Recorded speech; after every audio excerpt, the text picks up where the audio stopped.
বর্ধমান জেলার বেসরকারি স্কুলগুলির মধ্যে অন্যতম এবং বর্ধমান জেলায় প্রথম ডিজিটাল বায়োমেট্রিক অ্যাটেন্ডেন্স পরিষেবা চালু হলো বর্ধমান শহরের হাটু দেওয়ান কাটুয়া রোডে সানশাইন মন্দিরে। এই বিদ্যালয়ে বাংলা মাধ্যম এবং ইংরেজি মাধ্যম দুটি বিভাগে পঠন পাঠন হয়। ইংলিশ মিডিয়ামে প্লে গ্রুপ থেকে ক্লাস 7 পর্যন্ত এবং বাংলা মাধ্যমে অঙ্কন থেকে ক্লাস 4 পর্যন্ত পড়ানো হয়। এছাড়াও ইতিহাস, ভূগোল, বিজ্ঞান, শারীরিক শিক্ষা, কর্মশিক্ষা, কম্পিউটার বিষয়ও পড়ানো হয়। জেলার মধ্যে প্রথম বেসরকারি স্কুল ডিজিটাল বায়োমেট্রিক অ্যাটেন্ডেন্স একমাত্র সানশাইন শিশু মন্দিরে। এই ডিজিটাল বায়োমেট্রিক অ্যাটেন্ডেন্স পরিষেবাতে ছাত্রছাত্রীরা স্কুলে এলে ঘরে বসে অভিভাবক এবং অভিভাবিকারা এই মাধ্যমে জানতে পারবেন তাদের ছেলেমেয়েরা স্কুলে পৌঁছেছে কিনা। ছুটির সময় একইভাবে জানতে পারবেন স্কুলে ছুটি হয়েছে কিনা এবং ছাত্রছাত্রীরা স্কুলে কোনো কারণ নেই অনুপস্থিত না থাকলে সেখানে দরখাস্ত অনলাইনে জমা দিতে পারবেন এবং স্কুলে কোনো বিষয়ে অভিভাবক এবং অভিভাবিকাদের খুব সহজে এই অ্যাপের মাধ্যমে কারণ জানা যায় বা জানানো যায়। 2024-25 শিক্ষাবর্ষে সানশাইন শিশু মন্দিরে ভর্তি প্রক্রিয়া শুরু হতে চলেছে। যারা বিশ্বাসযোগ্য ও বা ভরসাযোগ্য বেসরকারি স্কুল খুঁজছেন তারা আজই যোগাযোগ করুন সানশাইন শিশু মন্দির, হাটু দেওয়ান কাটোয়া রোড, বর্ধমান। পূর্ব বর্ধমান থেকে Sheikh Pintu report, MMJ live news.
হ্যাঁ, অনেকটাই উপকৃত। কারণ এতে মানে সময়ের একটা মানে টাইম ম্যানেজমেন্টটা হয় আর কি, সেজন্য অনেকটাই উপকৃত। আগে ক্লাসে আসতো শিশুরা, একটু আতঙ্ক ছিল যে ক্লাসে পৌঁছালো কিনা। হ্যাঁ, আতঙ্ক তো ছিল একটু। এখন কি আতঙ্ক আর মনে হয়? না, এখন আর অতটা মনে হয় না। এখন শিশুরা নিরাপদেই পৌঁছায়, কোনো অসুবিধা হয় না। বাড়িতে কি SMS পৌঁছে যায় স্কুলে এলে? হ্যাঁ, অবশ্যই SMS পৌঁছে যায়। তারপরে কোনো মানে ছুটি থাকলে, হ্যাঁ হয়তো সেদিন আমরা অ্যাবসেন্ট রইলাম, কিন্তু হ্যাঁ সেটা SMS পৌঁছে যায় বাড়িতে, কোনো অসুবিধা হয় না। ক্লাসে পড়ে বাচ্চা আমার পিজিতে। হ্যাঁ হ্যাঁ, শিক্ষিকা তো যথেষ্টই ভালো। এবং ওদের ক্লাসগুলো ফলো করি, খাতাগুলো দেখি, মানে যত্ন সহকারেই ওনারা দেখেছি ক্লাস করান, লেখান। এবার আন্টিরা যারা আর কি নিয়ে যায় ক্লাসে, দিয়ে যায় যথেষ্ট। হ্যাঁ, কোন ক্লাসে পড়ছে শিশু? আমার ছেলে পিজিতে পড়ে। হ্যাঁ, প্লে গ্রুপ। আমি এখানেই বাড়ি, বর্ধমানে। হ্যাঁ, এইখানে কাছে, বাজে প্রতাপপুর, সুলতা গড়াই। প্রথমেই শুভ সকাল। আমার এই নিয়ে প্রিন্সিপাল সাহেবের সঙ্গে অনেকক্ষণ কথা হয়েছিল। সত্যিই খুব মানে মানে খুবই সুন্দর একটা চিন্তাভাবনা, এবং এতে যেমনি স্কুলের তরফ থেকে সিকিউরিটি, সেমনি আমরা আমাদের চিন্তাভাবনা থেকে অনেকটাই সিকিউরিটি অনেক ভালো। মানে এটা যাতে ফলপ্রসূ হয় খুব ভালো হবে। আগে বায়োমেট্রিক না থাকার ক্ষেত্রে একটা আতঙ্ক মনে হতো? একটা তো অবশ্যই একটা চিন্তা ভাবনার ব্যাপার থাকতোই, সেই ক্ষেত্রে এটা তো মানে খুবই ভালো জিনিস হয়েছে। এবং প্রিন্সিপাল থেকে শুরু করে টিচার্স তাদের ভূমিকা কেমন? সব ভালো এবং প্রিন্সিপালের সঙ্গে আমার একটা ভাই কাম বন্ধুত্ব সুলভ মনোভাবও আছে এবং কার্যক্রমে এবং সেদিন ওনাদের অনুষ্ঠানে আমরা অ্যাটেন্ড করেছিলাম, সত্যি ভালো। এবং এখানকার গার্জিয়ান যারা আছে কিংবা যারা সব টিচার্সরা আছেন, ম্যাডামরা আছেন, তারা সত্যিই ভালো। কে পড়াশোনা করে? আমার নাতি, হ্যাঁ, পিজি গ্রুপে আছে। কতটা উন্নত হয়েছে? অনেক ভালো, অনেক মানে আমাদের আজ পর্যন্ত স্কুলে এসেও কোনোদিনও কান্নাকাটিও করেনি, কিছুও না, স্কুল আসবো না এমন কোনো একটা ভাবনি। খুবই ভালো। আমার নাম আনন্দ দাস। আমি দুবিহার নতুন পল্লী থেকে আসছি। প্রথমে বলে রাখি, সানশাইন শিশু মন্দির আমাদের যেটা স্কুল, সেটা অবস্থিত হাটু দেওয়ান খাটো রোডে। তো এখানে আমরা বিজ্ঞান প্রযুক্তিকে সামনে রেখে আমরা প্রত্যেকটা জিনিস বাচ্চাদের জন্য সুবিধা আমরা এখানে অর্জন করে থাকি। এই যে ডিজিটাল বায়োমেট্রিক অ্যাটেন্ডেন্স যেটা আরম্ভ হয়েছে, সেটা মূল উদ্দেশ্য হলো যে আমাদের যে শিশুরা বা বাচ্চারা স্কুলে আসছে, সেখানে বাচ্চারা যে স্কুলে আসছে, সেখানে তাদের গার্জেনদের একটা চিন্তা ভাবনা থাকে যে আমার বাচ্চা ঠিক মতো স্কুলে পৌঁছালো কিনা। এবং যখন স্কুল থেকে ছুটি হয়, গার্জেনরা সে সময় স্যাঙ্গুইন হয়ে যায় যে হ্যাঁ, বাচ্চাদের এই সময় ছুটি হয়েছে। এটা আমাদের একটা অ্যাপ মাধ্যম দিয়ে, যেটা আমরা প্রত্যেকটা গার্জেনদেরকে আমরা ইনস্টল করে দিই, সেখান থেকে তারা নোটিফিকেশন পেয়ে যায় যে বাচ্চা স্কুলে ঢুকেছে এবং বাচ্চার ছুটি হয়েছে। এবং আর একটা দিক যেটা হচ্ছে যে আমাদের মনে করুন একটা লিমিটেড টাইম একটা স্কুল হয়, আমরা সেই পুরনো রেজিস্টার যে অ্যাটেন্ডেন্স হয় পেন খাতা দিয়ে, সেটাকে আমরা বন্ধ করতে চাইছি। কারণ হচ্ছে সেখানে একটা পিরিয়ডের 10-15 মিনিট সময় সেখানে চলে যায় রোল কল করতে। কিন্তু যখন এই বায়োমেট্রিক অ্যাটেন্ডেন্স হচ্ছে, আমরা অটোমেটিকলি সেখানে অ্যাটেন্ডেন্সটা পেয়ে যাচ্ছি। এবং আমাদের যে সফটওয়্যার আছে, সেই সফটওয়্যার থ্রু দিয়ে আমরা weekly, monthly, half yearly, yearly আমরা যখন যখন চাইছি আমরা সেই অ্যাটেন্ডেন্সটা পেয়ে যাচ্ছি। এবং ফর দ্য থ্রু যে ওই যে অ্যাবসেন্ট থাকছে বাচ্চারা দীর্ঘ 7 দিন ধরে, অটোমেটিকলি এখান থেকে মেসেজ চলে যাচ্ছে, স্কুল থেকে মেসেজ চলে যাচ্ছে গার্জেনদের কাছে, এবং কজ চাওয়া হচ্ছে কেন তারা অ্যাবসেন্ট হচ্ছে। এই অনেক সুবিধার জন্যই আমরা এই বায়োমেট্রিক অ্যাটেন্ডেন্সটা চালু করেছি। বলা যেতেই পারে এই সরকারের পর প্রথম বর্ধমান জেলাতে এই প্রথম আপনার বেসরকারি স্কুলে বায়োমেট্রিক। হ্যাঁ, আমি যে যতদূর জানতে পারি যে বর্ধমানে বেসরকারি স্কুলের মধ্যে এটাই প্রথম। একেবারে কি কি সাবজেক্ট আমাদের বিভিন্ন সাবজেক্ট আমরা আছে, যেমন আমাদের দুটো মিডিয়াম চলে, English medium and Bengali medium.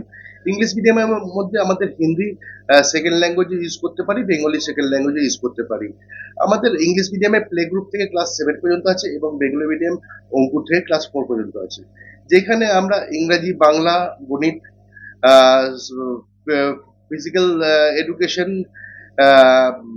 Computer, history, geography, সব রকম সাবজেক্ট আছে। আমরা পড়াশোনার উপর তো জোর দিই, এছাড়াও আমরা অ্যাক্টিভিটিসের উপর বেশি জোর দিই।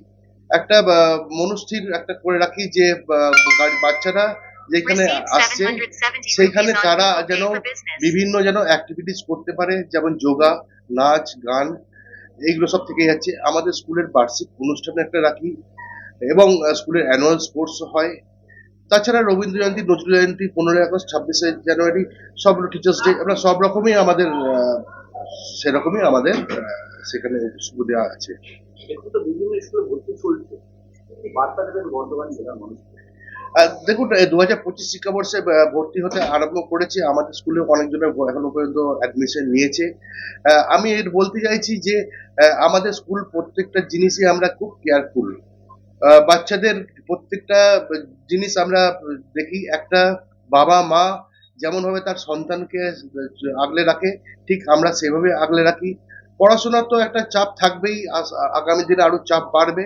তাছাড়া যেটা আমাদের রেগুলার অ্যাক্টিভিটিস যেটা হচ্ছে, সেই অ্যাক্টিভিটিসের উপর তাদেরকে আমরা শিক্ষা দিয়ে তাদেরকে আমরা এই সমাজের সঙ্গে যেন তারা তাল মিলিয়ে উঠতে পারে, সেই পরিকাঠামোই তাদের সঙ্গে আমরা তৈরি করে ফেলি। বাচ্চাদের স্কুলের আনার ক্ষেত্রে বা পৌঁছানোর ক্ষেত্রে যানবাহনের কি ব্যবস্থা আছে? আমাদের যানবাহন ব্যবস্থা আছে, আমাদের গাড়ি আছে, আমাদের পুল কার আমরা ইউজ করি। যেখানে আমাদের ড্রাইভারের সঙ্গে যেখানে মাসি যায় একজন, তো তার বাচ্চা তোলা থেকে নামানো পর্যন্ত ঠিক টাইমে যেন পৌঁছাতে পারে, এবং রাস্তার মধ্যে তাদের যদি কোনো পানীয় জল বা খাবার যদি কিছু প্রয়োজন হয় সেখানে আমরা সরবরাহ করে থাকি, যেন কোনো রকম অসুবিধা না হয় বাড়ি আসা থেকে বাড়ি পৌঁছানো পর্যন্ত। আমাদের টোটাল স্কুলটা এবং ক্লাসরুমটা আমরা সিসিটিভি সার্ভেলেন্সে আছি, সেখানে আমাদের বাচ্চাদের সুরক্ষিত রাখার জন্য আমাদের এই ব্যবস্থা। এছাড়াও আমাদের স্কুলে স্মার্ট ক্লাসের ব্যবস্থা আছে, যেখানে বাচ্চাদের পড়াশোনার সঙ্গে সঙ্গে তাদের মস্তিষ্কে ঢোকানোর জন্য যে স্মার্ট ক্লাস ব্যবহার হয়, সেটা আমরা সপ্তাহে একদিন করে প্রত্যেকটা শ্রেণীর জন্যই আমরা সেটা বরাদ্দ রাখি। স্মার্ট ক্লাস ব্যাপারটা একটু তুলে যদি বলেন। স্মার্ট ক্লাস বলতে মনে করুন আমি সাপোজ বলছি, একটা 3 বছরের বাচ্চা ছেলে, তাকে বলা হচ্ছে অজগর আসতে দেবে। সেই বাচ্চাটা অজগর কি জিনিস সে জানে না, কিন্তু যখন আমি ভিজুয়ালি দেখাচ্ছি অজগর মানে হচ্ছে একটা সাপ যেটা গাছ থেকে একটা নেমে আসছে, সে বাচ্চারা আরো ভালোভাবে বুঝতে পারছে। তো আমরা পড়াশোনা যেমন মুখে পড়াচ্ছি, সেমনি তাদের আমরা মেন্টালিও একটা বোঝানোর চেষ্টা করছি যে হ্যাঁ এটা এই জিনিসটা এটা। যেমন পার্টস অফ বডি, আমি যদি এখন তাকে বলি ইয়ার নোজ কোনটা, কিন্তু যখন আমি ভিজুয়ালি দেখাচ্ছি যে নাক মানে হচ্ছে নোজ, ইয়ার মানে হচ্ছে কান, সে তাড়াতাড়ি এটা উপলব্ধ করতে পারছে। এই জন্য আমাদের স্মার্ট ক্লাসটা ব্যবহার হয়। আমার নাম চন্দ্রচূড় নাগ, আমি হচ্ছে প্রিন্সিপাল সানশাইন শিশু মন্দির, কাটুদেওয়ান, কাটোয়া রোড, বর্ধমান।